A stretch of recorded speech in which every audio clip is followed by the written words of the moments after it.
The LEAP Foundation proudly presents the Meet the Mentor podcast with Dr. Bill Dorfman. Dr. Bill is a TV host, New York Times best-selling author, two-time Guinness World Book record holder, fitness guru, celebrity cosmetic dentist, and philanthropist who founded the LEAP Foundation. Here's Dr. Bill. Hey, Dr. Bill here. So I have a really funny story about our next Meet the Mentor guest, which I will tell you in a second.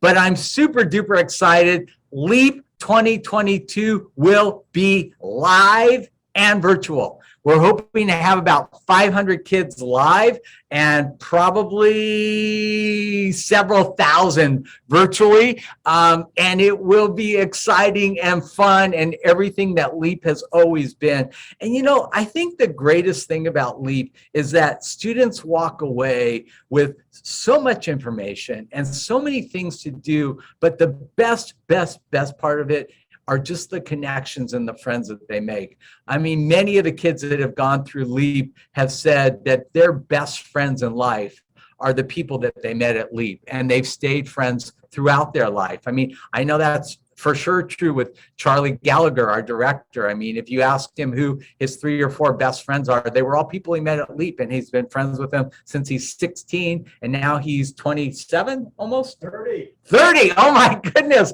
time flies when you're having fun, Charlie. So LEAP 2022 will be July 17th to the 23rd at UCLA. If you come live, virtually, wherever you are.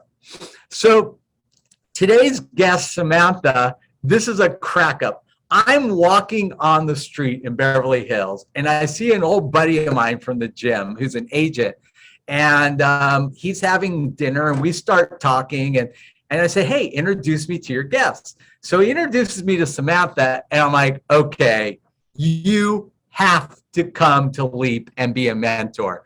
This woman is amazing. In fact, she's so amazing that today she was named by the Hollywood Reporter as being in the top 35 for under 35, which means she and I are about the same age. Not really, but let me introduce you to Samantha, and you're going to know her work because you guys are hip and cool and you watch this stuff. And she just did one of my favorite movies in the last year. So this is Samantha Nisenboim. She is a film producer and co-founder of the Giant Wildcat. It's the film production company that she and Chris McKay started in 2014. Alongside partnering with Chris on all of his directorial endeavors, she also spearheads production and development for the company. Samantha is best known for her work on the LEGO franchise, including the LEGO Batman movie and the LEGO Ninja movie. It's a Ninjago movie. She also consulted with Robert Downey Jr. on DOLITTLE. Samantha produced, are you ready for this? The Tomorrow War, which I loved, starring Chris Pratt for Amazon Studios. It premiered in July 2021. And upcoming, she has produced Reborn, starring one of my favorites, Sandra Bullock, and for Netflix and Johnny Quest and Warner Brothers Pictures. Wait, for Netflix, and is Johnny Quest a new movie? Johnny Quest is something we're working on at Warner's, yeah. Cool. Okay. She's currently producing Renfield for Universal Studios. Samantha grew up in the suburbs of Chicago. She is a proud USC Trojan with my daughter and will always have room for dessert. I saw her eating dessert. This is so true. Welcome to Meet the Mentor, Samantha. Thank you, Dr. Bill. Thanks for having me. I'm so excited to be here. So let's get right into it. How did you decide that you wanted to produce movies? I think it was decided for me. Ever since I was a little girl, I always was borrowing the family camcorder. I always had a camera in my hands. I was always forcing my siblings to put on shows and directing them and telling them what to do. For all of my school projects, when it was a book report, I would ask, can I make this a video instead? It was just my calling from a really young age. And my mom immigrated from the Soviet Union, and she leaned on film and television to teach her how to speak English. And so movies and TV were a really big part of my life growing up. And I always had my sights set on doing something in the film industry ever since I was a little girl. So tell me what you did educationally to kind of prepare yourself for all this. Well, in high school, I actually had the chance to take filmmaking classes, which I know is not commonplace, but I was really, really lucky to do so. And I didn't even know that there was such a thing as film school until I started doing research in high school, because I thought maybe I should go into journalism or communications. And then I found out that no, you can do so much more than that. There are a bunch of film schools out there.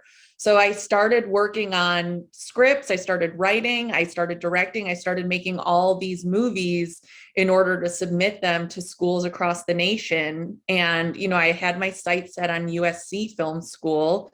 And I thought there was no way I'd ever get in, no matter how great my grades were, how great my test scores were. But lo and behold, it happened. So going to USC Film School really was the thing to help me get started. So at USC's film school, you graduate, and I know it's a really, really competitive field. How did you kind of get your foot in the door? Yeah, it is really competitive. I just did as much outreach as I could, and sometimes the opportunities just find you. USC is great at helping, with internships. I did a lot of internships throughout the 4 years that I was there. And I got to read scripts, and I would always take home a pile of scripts. And one time I was on the plane reading, and I sat next to somebody who was working on Entourage, the TV show. And he needed a babysitter for his 3-year-old daughter. And I was a college kid who needed money. And it was just sometimes chance meetings like that would lead me from one thing to the next, outside of the school helping place me in certain internships. And then once you had one internship, you just kind of formed a relationship and asked for help for the next one. And it really is, a lot of it is just asking for help. Yeah. And for people who really aren't clear, like what's a director versus what's a producer, can you kind of describe what you do as a producer and how that differs from a director? Sure. There's all different kinds of producers. The type of producing that I do is really focused on creative producing. So I'm the one who is reading scripts. I read, tons of scripts a week and try to identify something that my partner, who is a director, would like to direct. And so I basically start from inception, from reading the script and building the project. So if we love the script, but we need a new writer, we put a new writer on. We have to cast the entire movie. We put all the cast members on. We have to crew the movie. There's, 1,000 people that it takes to make a movie, everything from a production designer to a cinematographer. You put all that together. You need a really good score. You need a really good soundtrack. You throw all the music together. And everybody's coming to you that entire time with all of their problems. So you're constantly putting out fires and trying to help people and, helping them do their job every day, all the while approving all the decisions along the way.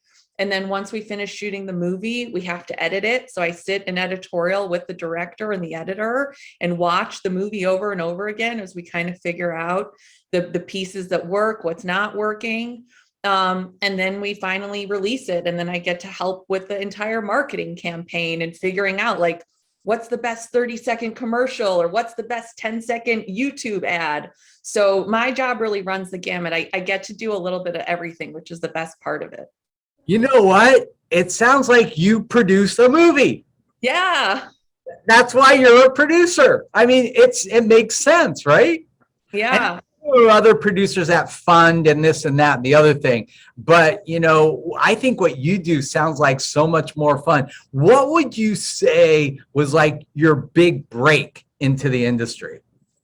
My first job taught me a lot. I worked at a management company and I had a boss that was really specific and demanded a lot of me. But it wasn't until my next job working at Warner Brothers Studios that really felt like my big break, because my boss there was a really kind, wonderful mentor, and he allowed me to lean on him and introduce me to as many of his colleagues as possible. And it was really taking all of those individual meetings and creating those relationships that I lean on today to help, build all the movies out. Of all the projects that you've done to date, which one would you say you're kind of most proud of?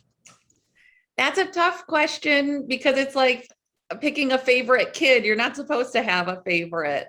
Yeah, I love the Lego Batman movie because I didn't know a thing about animation going into it. And I promised Chris McKay, the filmmaker, I said, don't worry, I'm going to learn how to do animation. And I was lucky enough that I proved him right.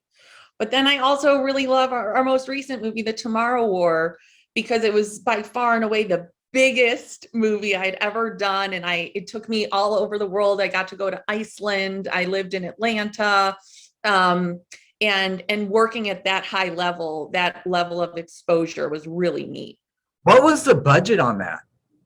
That was around $155 million. Oh my, it was so beautiful. And you know what blows me away is I go to a movie and I see a really bad movie. I'm like, how can you spend $100 million and make something that just stinks?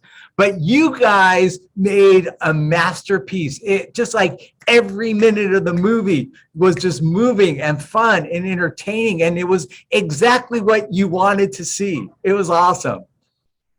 Yeah, I remember the feeling that I got when I read that script. I was so excited to share it with Chris and to say, dude, this has got to be your next movie. And the CGI on that had to be a huge part of the budget, all those aliens and stuff.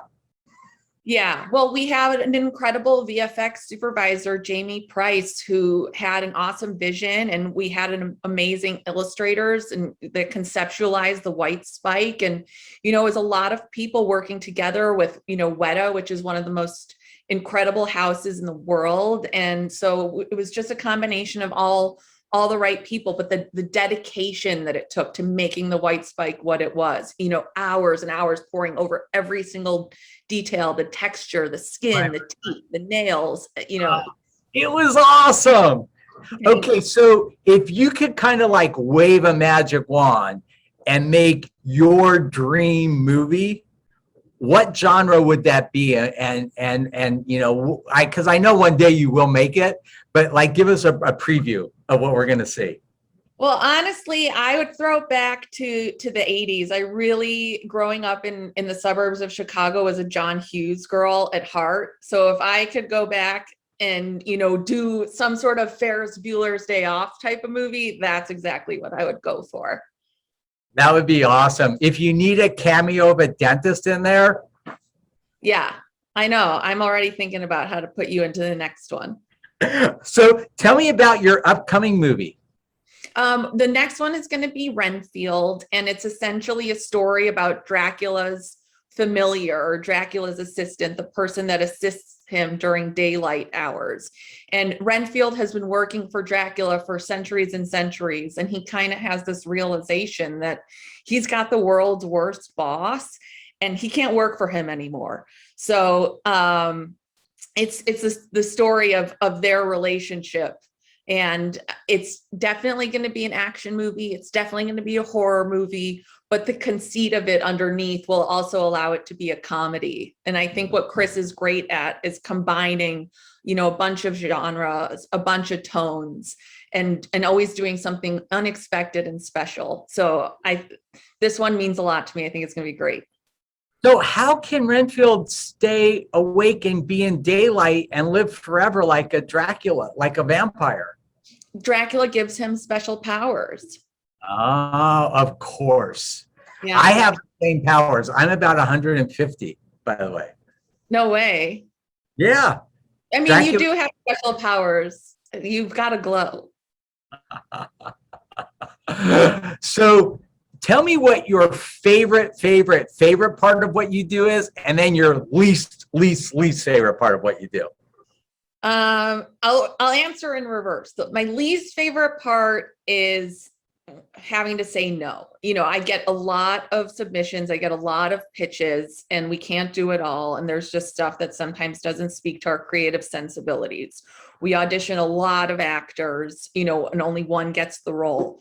So having to pick up the phone and say to somebody, I'm really sorry, but your client's not getting this job is for sure the least favorite part of my job. I really dislike that. My favorite part is helping. People come to me when they need something, and I do everything that I can to be able to help them, help the movie, help solve a problem, and also bringing people together. I love to be able to bring the entire crew together when we do have a problem and figure out how to solve it. Every idea counts, and everybody's experience really helps kind of pave the way forward. And so being able to be solution oriented and helpful and bringing people together is what I love the most about my job. That's awesome. So if I'm a student watching this and I really want to go into producing, can you kind of give me a little bit of a roadmap as to, what you think would be the best path to take for the greatest chance for success? Yeah, I think that if there is an option to go to some sort of filmmaking school, that is a great path forward. If that's not an option and you're interested in college just in general, I think you can kind of do any major that you like and still end up in filmmaking and producing. But I think there's a lot of homework that you can do on your own. It's, watching films, not only that are interesting to you, but maybe also that are not as interesting to you. When I was younger, I used to only pay attention to movies that I really liked. And I wish that I had taken the time to open myself up a little bit and to watch some foreign films, or to watch films in a genre that was, unfamiliar to me, or, not as exciting to me, because all of those experiences kind of help build your brain into being able to do any type of movie. Because when you're working in this industry, you don't always get to do what you love. It is, at the end of the day, a job, and you're tasked out with a bunch of stuff. And so there are sometimes assignments that I have from my boss that I dread just as much as I love. And then I think also paying attention to who's making the movies. I think the media does a really good job of putting all of the actors in the spotlight, but there is a huge amount of crew that it takes to make every single movie. So pay attention to the production designer, to the cinematographer, pay attention to the director, to the writer, figure out what else they're doing, try to kind of pick people's work that you like and watch a few of their films to really get a sense and a taste. And I think the more that you can just build out your knowledge on your own, it'll really help you be prepared for going into it as a profession. And the other thing is cold email people. It's really easy to track down contact info on the internet now. If something speaks to you, reach out, because more often than not, people are willing to, spend 15 minutes on the phone with you or on a Zoom with you to answer a couple of questions. And I think it never hurts to reach out to people, because you never know where it'll get you. This town is really a lot about relationships and connections. And the earlier that you can build those, the better off you'll be for the future. That's really great advice. So let's say, you came from some small suburb of some, place in America. You really didn't have access to go to a high school like you did, where you were able to do film production. And then, you just go to a regular 4-year college. Maybe you take journalism or writing or whatever, you're an English major. And then you graduate school and you say, you know what, I really want to be a producer. How do you even get internships? Like, where would you even start? Well, definitely the internet is a great place to look.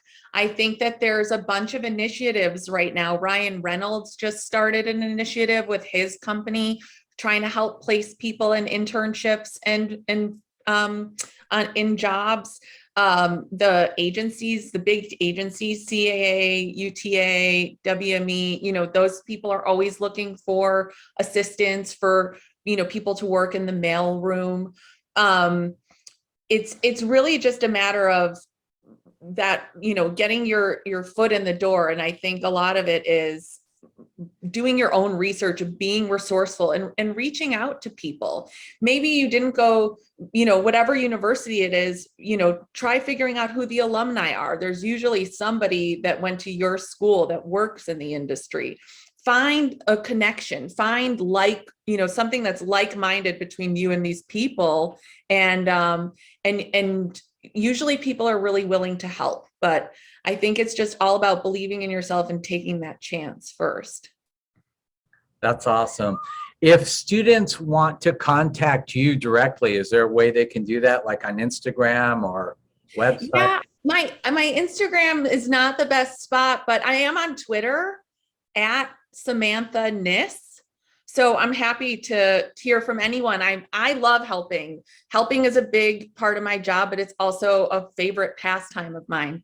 So if you guys have questions, feel free to reach out. I'm happy to do anything I can, happy to try to connect you with someone else. But you're just at the beginning, and this world is a really awesome place, and you're going to end up achieving stuff that's beyond your wildest dreams. Trust me, because if 16-year-old Samantha, if I told 16-year-old Samantha everything I've done, I would never have believed it. What would you say is your biggest secret to success?